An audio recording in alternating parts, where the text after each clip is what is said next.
جو ہے ملتا نظر آؤں گا.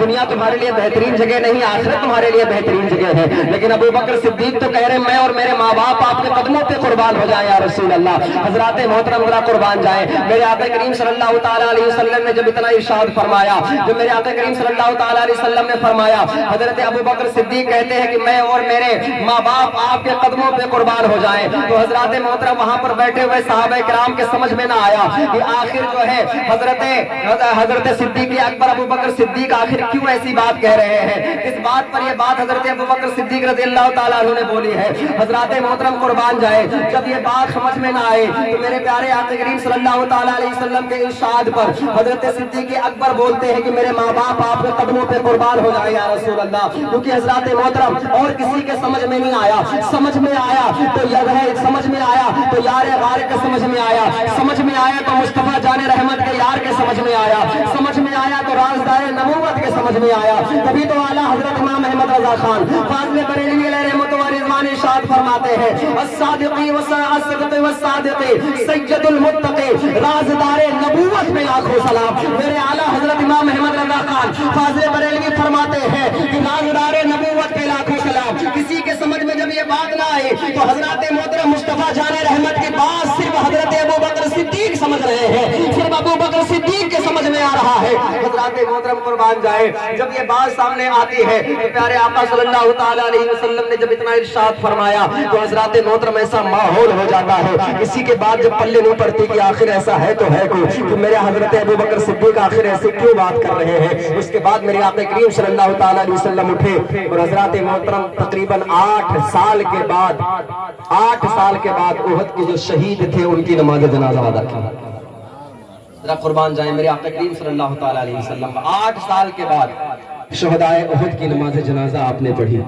اور حضرات محترم کیوں پڑھی؟ اس لیے پڑھی کہ دنیا کو جو ہے تمام جو ہے مردوں کو اور تمام زندوں کو الوداع کہنے کے لیے میرے آقا کریم صلی اللہ تعالیٰ علیہ وسلم گئے. اور حضرات محترم وہاں سے جب آتے ہیں تو آنے کے بعد میں ارشاد فرماتے ہیں کہ بلال کو بلاؤ. ذرا مچل کے کہہ دو سبحان اللہ, جاؤ بلال کو بلا کر کے لاؤ. کون؟ حضرت بلال ہے, وہ حضرت بلال ہے. قسم خدا کی مسلمانوں اگر وہ اذان نہ پڑھے تو صبح نہیں ہوتی تھی, وہ حضرت بلال ہے. حضرات محترم قربان جائیں, میرے آقا جب میرے آقا نبوت والے آقا میرے آقا کریم صلی اللہ تعالیٰ علیہ وسلم جب معراج پر تشریف لے کر کے گئے نا تو جنت کی حور آئی اور آنے کے بعد عرض کرنے لگی یا رسول اللہ آپ نے سب کو کچھ نہ کچھ دیا ہے, کچھ مجھے بھی عطا کر دو. تو کہا کہ جا میں نے تجھے اپنا بلال عطا کر دیا ہے. مچل کے کہتے سبحان اللہ, جا میں نے تجھے اپنا بلال دے دیا ہے. حضرات محترم قربان جائے, جا میں نے تجھے اپنا بلال دے دیا ہے. تو وہ حور کہنے لگی حضور آپ کو اور کچھ نہیں ملا تھا, دینا تھا تو بلال ہی دینا تھا. حضرات محترم قربان جائے, اب دیکھیں ذرا اللہ تبارک و تعالیٰ کے حبیب سے محبت جو حضرت بلال کرتے تھے اس کے عوض میں میرے آقا نے ارشاد فرمایا میں نے دے تو دیا ہے لیکن میں نے ابھی بلال سے نہیں پوچھا کہ وہ تجھے پسند کرے گا کہ وہ تجھے پسند کرے گا کہ نہیں کرے گا. میں نے تجھے دے تو دیا لیکن ابھی اس سے نہیں پوچھا. وہ حضرت بلال ہے. حضرت بلال کو میرے آقا نے بلوایا. علالت کا عالم میرے آقا بیمار ہے. حضرت بلال سے میرے آقا نے ارشاد فرمایا بلال جاؤ, جانے کے بعد مدینہ منورہ کے اندر اعلان کر دو کہ آ کر کے نبی کی وصیت سن لیں.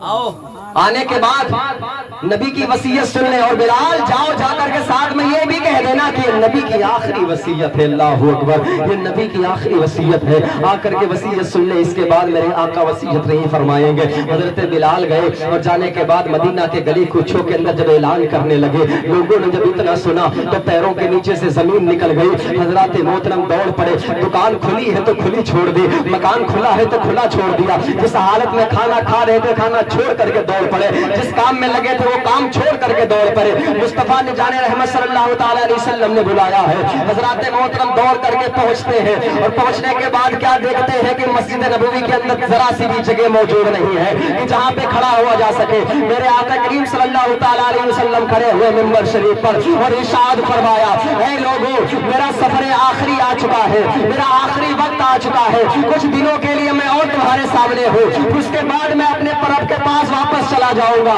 اے لوگوں میں اس لیے وصیت کر رہا ہوں کہ اگر میرے اوپر کسی کا حق ہے تو وہ حق مجھ سے لے آ کر کے, اگر کسی سے میں نے کچھ لیا ہے تو وہ حق آ کر کے مجھ سے لے آ کر کے. حضرات محترم قربان جائے, اب اندازہ لگائیں میرے آقا کریم پر کس کا حق ہو سکتا ہے, کسی کا حق نہیں ہو سکتا ہے. حضرات محترم وہ تو ساری کائنات کو بانٹنے والے ہیں, وہ تو ساری دنیا کو دینے والے ہیں, ان کا بنیاد کھاتی نظر آ رہی ہے۔ اعلیٰ حضرت امام احمد رضا خان فاضل بریلوی رحمت و رضوان ارشاد فرماتے ہیں وہ مالک کونین ہے پاس کچھ رکھتے نہیں، دو جہاں کی نعمتیں ہیں ان کے خالق۔ سبحان اللہ، نعرہ تکبیر، نعرہ رسالت، ذکر شہید اعظم، عوام اہل سنت، نعرہ تکبیر، نعرہ رسالت۔ وہ مالک کونین ہے پاس کچھ رکھتے نہیں، دو جہاں کی نعمتیں ہیں ان کے خالی ہاتھ میں۔ حضرات محترم قربان جائیں، اللہ تبارک و تعالیٰ کے حبیب فرماتے ہیں اگر میرے اوپر کسی کا حق ہے تو وہ حق آ کر کے مجھ سے لے لے۔ حضرات محترم، میرے آقا کریم صلی اللہ تعالیٰ علیہ وسلم ہم غلامان مصطفیٰ کو ایک بات سمجھانا چاہتے تھے کہ ایک حقوق اللہ ہے اور ایک حقوق العباد ہے۔ حقوق اللہ کی دو قسمیں ہیں حضرات محترم، ایک وہ ہے کہ اگر ہم غلامان مصطفیٰ نے شہر کے اندر رہ کر کے ہم سے نماز جنازہ جو ہے ہم نے نماز جمعہ چھوڑ دیا، نماز عید چھوڑ دی، ہم نے شراب پی لیا یا ہم نے کوئی بہت بڑا گناہ کر لیا، اگر ہم رب کی بارگاہ میں جا کر کے سچے دل سے توبہ کریں گے تو اللہ ہماری توبہ کو قبول فرما کر کے ہمارے گناہوں کو معاف فرما دے گا، ہمارے گناہوں کو معاف فرما دے گا۔ اور حضرات محترم، ایک وہ ہے حقوق اللہ جس نے نماز نہیں پڑھی، روزہ نہیں رکھا، زکات دینے والا تھا لیکن زکات نہیں دے سکا، حج کرنے کے لائق تھا لیکن حج نہیں کیا، جو قربانی کرنے والا مالک نصاب تھا لیکن قربانی نہیں کیا، تو اب یہ مت سمجھے کہ ہم نے نمازیں چھوڑی ہیں اور نمازیں چھوڑنے کے بعد میں ہم رب کی بارگاہ میں توبہ کر لیں گے تو اللہ ہماری نمازوں کی ادائیگی کر دے گا۔ اگر ہم نے حج نہیں کیا ہے، مالک نصاب سے ہم نے حج نہیں کیا ہے تو اللہ ہمیں معاف فرما دے گا، اگر ہم نے زکات نہیں دی ہے تو اللہ ہمیں معاف کر دے گا، اگر ہم مالک نصاب تھے تو اللہ ہم نے قربانی نہیں کی تو اللہ ہمیں معاف کر دے گا، نہیں بلکہ اگر ہم نے نماز چھوڑی ہے، ہم رب کی بارگاہ میں توبہ کرنے گئے ہیں تو حضرات محترم پہلے ہمیں ان نمازوں کی قضا ادا کرنی ہے۔ اگر ہم زکات دینے والے تھے، ہم نے زکات نہیں دیا ہے تو ہمیں وہ زکات ادا کرنی ہے۔ اگر ہم مالک نصاب سے قربانی نہیں کی ہے تو ہر ایک سال میں جتنے سال ہم نے قربانی نہیں کی ہے اس سال کے عوض میں ایک بکرے کے پیسے کو ہمیں صدقہ کرنا ہے۔ اگر ہم حج کرنے والے تھے، ہم حج نہیں کر پائے ہیں تو ہم حج بدل کرے کسی اور کو پیسہ دے کر کے حج کروائے۔ اگر ہم اس لائق نہیں ہیں تو ہم جو ہے اپنے اہل و عیال کو یہ وصیت دے کر کے جائیں کہ ہمارے پاس اب اس وقت پیسہ نہیں ہے لیکن میرے جانے کے بعد میں تم فلاں فلاں کو حج کروا دینا۔ جب یہ کام ہم غلامان مصطفیٰ کریں گے تو حضرات محترم وہ حق اللہ تبارک و تعالی ہمارے سر سے اتار کے ہمارے گناہوں کو معاف فرما کر کے ہم غلامان مصطفیٰ کی عبادتوں کو اپنی بارگاہ میں قبول فرمائیں۔ لیکن حضرات محترم، حقوق العباد جو ہے نا وہ اللہ تبارک و تعالیٰ کے حق دوسرے حق سے بھی بڑھ کر کے، اب اندازہ لگائیں کیسا حق ہوگا وہ۔ اللہ تبارک و تعالیٰ کی بارگاہ میں اگر ہم جا کر کے توبہ کر لیں تو اللہ ہمارے گناہوں کو معاف کر دے گا، لیکن اگر ہم نے کسی بھائی کا، کسی مسلمان بھائی کا اگر پیسہ دبایا ہے، کسی مسلمان بھائی کا اگر ہم نے حق دبایا ہے، کسی کی زمین پر ہم نے چار انگل قبضہ کر لیا ہے، کسی کو اگر ہم نے ٹھیس پہنچائی ہے، ہمارے دادا کے جانے کے بعد اپنی پھوپھی کا ہم نے حق ادا کر دبا لیا ہے، اگر ہم غلامان مصطفیٰ نے اگر ہم نے جو ہے کہ اپنے بھائی کا حق دبا لیا ہے، اپنے بہنوں کا حق دبا لیا ہے۔ آج کل کا ماحول بہت زیادہ یہ ہوتا جا رہا ہے کہ اگر 3 بھائی ہیں 2 بہن ہے نا تو سوچتے ہم نے 2 بہنوں کی شادی کر دی ہے، شادی کرنے کے بعد ہمارے حق سے ان کا حق ادا ہو گیا۔ حضرات محترم یاد رکھیں، اگر ایک باپ کی 5 اولاد ہیں جس میں سے 3 بھائی ہیں 2 بہن ہیں تو جتنا حصہ پراپرٹی میں بھائیوں کا ہے اتنا بہنوں کا بھی ہے، کیونکہ وہ بھی اپنی باپ کی اولاد ہے۔